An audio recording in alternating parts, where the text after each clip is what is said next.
Las instituciones mienten, las ideologías se desgastan, las respuestas fáciles ya no sirven. Esto es Punto de Quiebre, política, religión y sociedad al límite. Rompe con lo establecido. Piensa por ti mismo. Empecemos.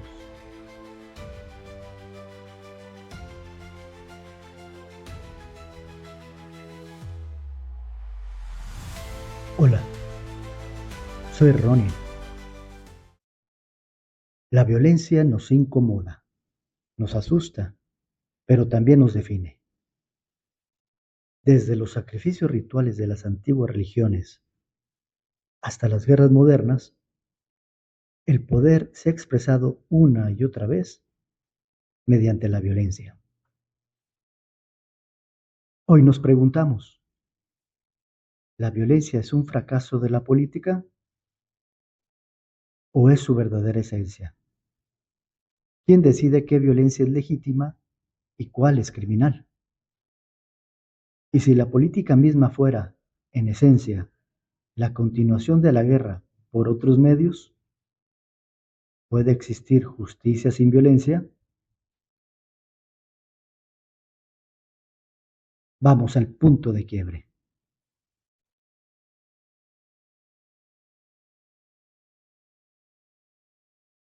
En las sociedades primitivas, la violencia tenía un carácter ritual. Sacrificios para aplacar dioses, guerras para conquistar territorio. En la antigüedad, la violencia legitimaba imperios. Roma dominaba con la espada y el espectáculo de la arena. En la Edad Media, la violencia se sacralizaba. Cruzadas, Inquisición, guerras de religión. Como vemos, en la historia del poder, asistimos a una transformación clave en las técnicas de la violencia y el control. Durante siglos, el poder se ejercía sobre el cuerpo del soberano y la punición, como el suplicio, era un acto de dispendio absoluto de poder. Pero en la modernidad, la violencia se burocratiza y se vuelve disciplinaria. Este nuevo poder ya no se ejerce de forma discontinua mediante impuestos y obligaciones, sino que se apoya más sobre los cuerpos y sobre lo que éstos hacen. Se ejerce incesantemente a través de la vigilancia y de una compacta cuadriculación de coacciones materiales. La violencia siempre ha sido herramienta de orden y de control.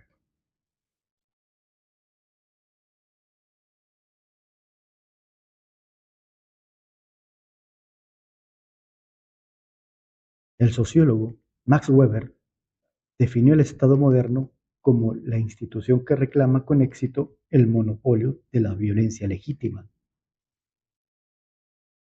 El Estado decide cuándo la violencia es legal: policía, ejército, penas judiciales. La misma acción puede ser crimen o justicia según quien la ejecute. Ejemplo: un civil que mata es homicida, pero un soldado que mata en guerra es un héroe. Sin embargo, esta visión del poder, centrada en la soberanía, la ley y el derecho, esconde mecanismos reales. El poder en realidad no está localizado solo en el aparato de Estado. Funciona en red, circula y se ejerce de manera mucho más minuciosa y cotidiana. El poder disciplinario, esta invención de la sociedad burguesa, no se describe en términos de soberanía. Permitió la constitución del capitalismo industrial extrayendo de los cuerpos tiempo y trabajo, y es fundamentalmente incompatible con las relaciones de soberanía descritas por el derecho. El derecho de soberanía y la mecánica de la disciplina son dos caras constitutivas de los mecanismos de poder en nuestra sociedad, siendo el primero la máscara que oculta los procedimientos de dominación del segundo.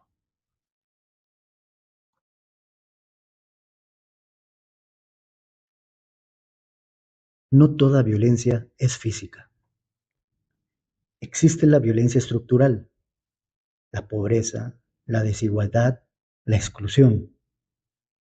También la violencia simbólica, el lenguaje, la cultura, las normas que oprimen sin que lo notemos.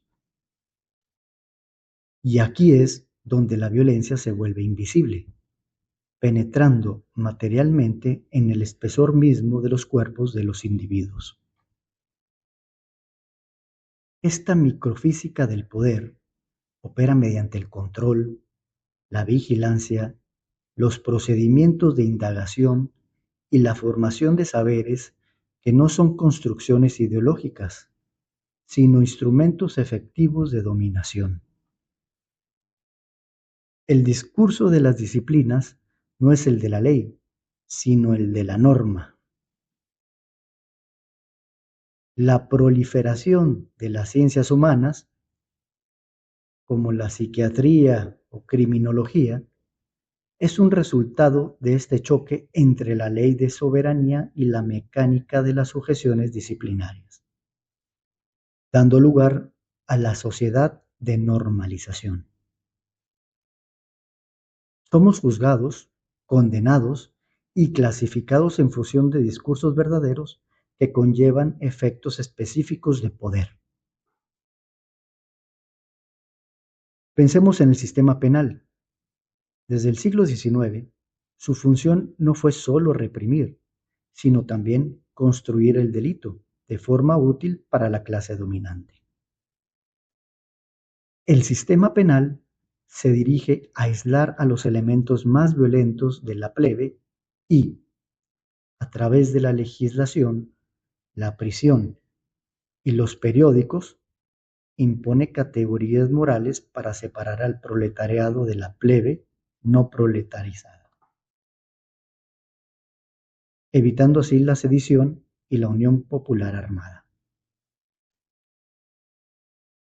La delincuencia es útil política y económicamente, ya que genera miedo, lo que justifica la existencia de la policía y el control policial.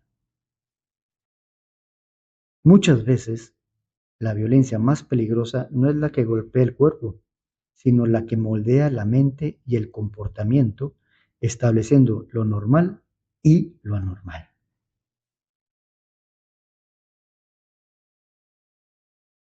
Las religiones han sido tanto fuente de paz como de guerra. El mensaje espiritual suele condenar la violencia, pero las instituciones religiosas la han legitimado.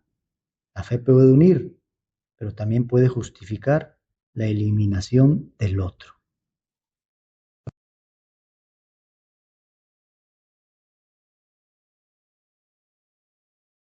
Para Hobbes, la violencia natural de todos contra todos llevó a los hombres a crear el Estado. Para Marx, la violencia era la partera de la historia, necesaria para romper con sistemas de opresión. Para Hannah Arendt, la violencia nunca crea poder verdadero, solo lo destruye.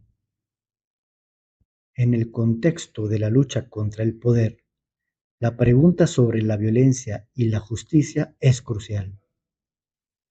¿Puede la justicia popular tomar la forma de un tribunal?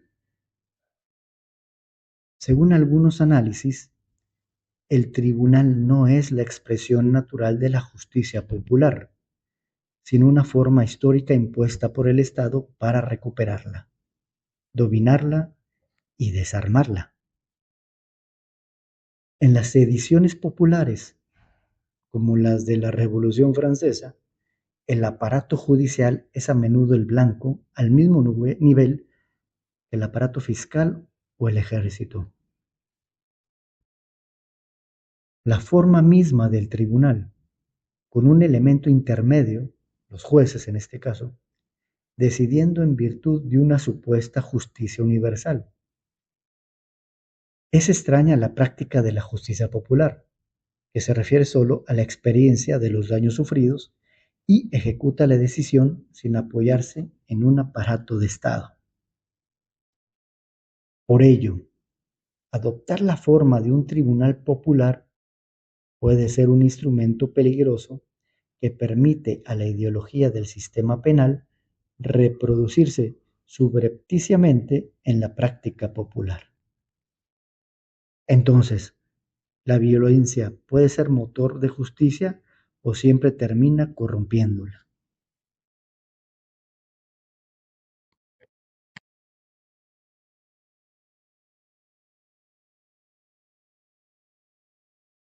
Hoy la violencia se ha globalizado. Terrorismo internacional, narcotráfico y crimen organizado. Estados autoritarios que usan la violencia como disciplina social, manifestaciones y protestas reprimidas en nombre del orden. Vivimos en una era donde la violencia ya no se limita a ejércitos, se volvió cotidiana, digitalizada y hasta mediática. El poder se expone en el cuerpo mismo. La lucha contra el poder, especialmente en sus formas más excesivas, como el sistema penal, es una lucha contra la manifestación más desnuda y cínica del poder que se justifica bajo una moral del bien y del mal.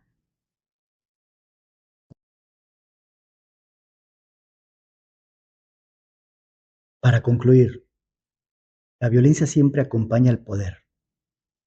A veces lo sostiene, a veces lo destruye, pero lo cierto es que nunca desaparece. El ejercicio del poder en la sociedad moderna se juega en la heterogeneidad entre el derecho de soberanía y la mecánica polimorfa de las disciplinas, donde las normalizaciones colonizan los procedimientos de la ley. Una pregunta final.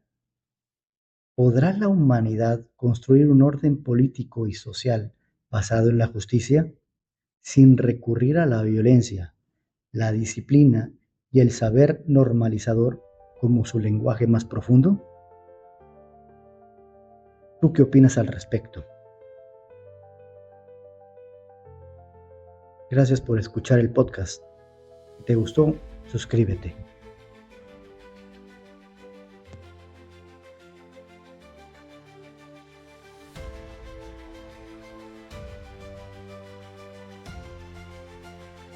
Esto fue Punto de Quiebre. Política, religión y sociedad al límite. Rompe con lo establecido. Piensa por ti mismo. Nos vemos.